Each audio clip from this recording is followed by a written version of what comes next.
से ना रुके हम, मर्जी से चले हम, बादल सा गरजे हम, सावन सा बरसे हम, सूरज सा चमके हम, स्कूल चले हम, स्कूल चले हम। गुड मॉर्निंग क्लास 6 के बच्चों। तो बच्चों आज हम पढ़ेंगे पाठ नंबर 5 जिसका नाम है कृष्ण और उनकी गीता। तो भारत में अनेक महापुरुष हुए किंतु उनमें से किसी किसी को उनके उच्च कोटि के ज्ञान व उच्चारण के लिए अवतार्य भगवान भी माना जाता है। तो इसका अर्थ ये हुआ कि मतलब भारत में अनेक बहुत सारे ऐसे महापुरुष हुए हैं जिन्होंने मतलब उच्च कोटि का ज्ञान दिया है और जिसके लिए उनको अवतार्य भगवान भी माना गया है। इस संदर्भ में श्री कृष्ण का नाम सर्वप्रथम लिया जाता है और इस मामले में श्री कृष्ण जी का नाम सबसे पहले लिया जाता है। उनकी बाल लीला हो या ज्ञान का उपदेश, सभी ने अनोखा रस व आकर्षण है। तो उनकी बाल लीला हो या उनके फिर ज्ञान के उपदेश हो तो सभी में एक अनोखा ही आकर्षण है। युग बदल गए किंतु कृष्ण आज तक सभी वर्गों, बालकों, युवाओं, वृद्धों में लोकप्रिय हैं।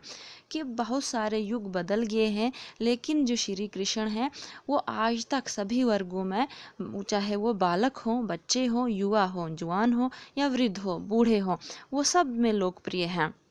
तो देखो बच्चों, ये था हम पढ़ रहे थे पाठ के बारे में। अब हम पहली लाइन से स्टार्ट करते हैं। संसार में अनेक महापुरुष हुए हैं किंतु उनमें से श्री कृष्ण का चरित्र अनोखा है। तो इसका अर्थ हुआ है, ये हुआ कि दुनिया में, संसार का अर्थ होता है दुनिया और अनेक का अर्थ होता है कि बहुत सारे।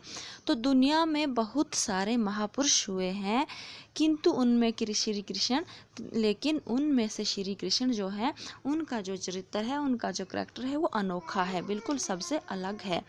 इसलिए भारतीय जनमानस में तो श्री कृष्ण इतनी गहराई से बैठे हैं, उनके बिना तो मानो सारी भारतीय संस्कृति ही सोनी पड़ जाएगी।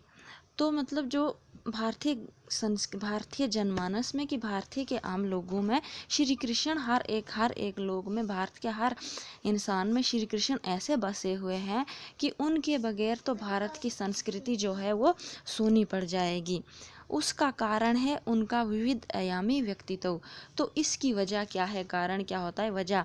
तो इसकी वजह क्या है कि उनका जो व्यक्तित्व था वो कैसा था। तो विविध आयामी का अर्थ होता है कि अनेक प्रकार की योग्यता या विशेषता रखने वाला। तो उनका जो व्यक्तित्व था वो अनेक हर किस्म की या अलग किस्म की काबिलियत रखने वाला था। वो एक और यदि माखन चोर बनकर नटखट हरकतें करते थे तो नटखट का अर्थ क्या होता है कि शरारती। तो एक और तो वो नटखट शरारती जैसी हरकतें करते थे, तो दूसरी ओर गीता जैसा गूढ़ ज्ञान भी सुनाते थे।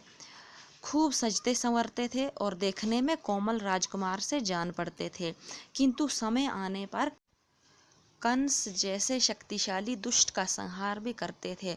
लेकिन टाइम आने पर वो कंस जैसे ताकतवर दुष्ट का संहार भी करते थे, अर्थात कि मारते भी थे। वो बंसी बजाकर संगीत की गहराइयों में भी खो सकते थे और ग्वाल बालों के साथ मिलकर नाच गा भी सकते थे। वो बड़े बड़े राक्षसों का संहार करने की शक्ति भी रखते थे और वो बड़े बड़े राक्षसों को मारने की शक्ति भी रखते थे। तो माँ के नाराज होने पर चुपचाप ओखली से भी बंध जाते थे। उनके चरित्र की यही विविधता उन्हें सभी का प्रिय पात्र बना देती थी और उनका जो चरित्र था उसकी यही विविधता, कि उनके चरित्र की यही विशेषता उन्हें सबका प्रिय बना देती थी, सबका प्यारा बना देती थी। लोगों की सेवा और रक्षा, तो रक्षा का अर्थ क्या होता है कि हिफाजत।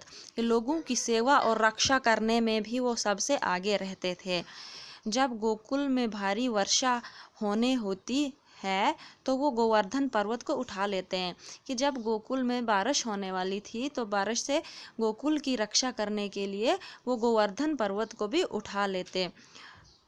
जिसके नीचे सारे ग्रामवासी, तो ग्रामवासी क्या होता है कि गाँव के लोग की रक्षा होती है, कृष्ण की इन लीलाओं का गान भगत सूरदास, मीरा, रसखान और अन्य अनेक कवियों ने किया है।